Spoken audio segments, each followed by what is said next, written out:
We made it to Toronto, Canada's largest city.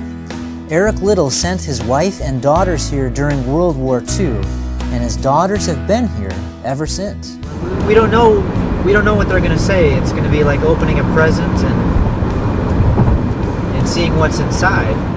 Daughters Patricia and Heather warmly invited Kara and me into their home. They showed us photos and even some of their father's famous medals.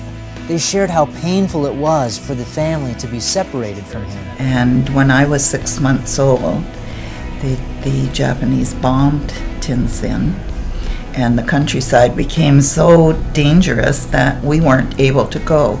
So it again separated the family. He went to Shaozheng and we stayed in Tinsin, and we only saw him maybe once or twice a month in that period of time. Like the parable, I think, of the Good Samaritan, where you don't have to put yourself out, but you do. And I think that perfectly shows my dad's commitment to the Chinese people. He was well prepared to give his life for them. Eric's daughters say it's still hard to believe he did not survive the war. If anybody was going to come back from the war, it was going to be our father.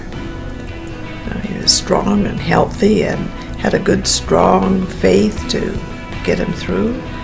And the Salvation Army band, he asked to play outside his window, "Be still, my soul." And I find that I find it really comforting that he didn't have his wife or children around him, but he still had his God beside him right to the very end. The daughters truly believe Eric's time in China is even more interesting than the Chariots of Fire story and the Olympic glory. If people come along and make a really good movie that's thoughtful and inspires the best in us instead of the worst, how can that be a bad thing? Well put. Yeah. So we're counting on you to do a fabulous job.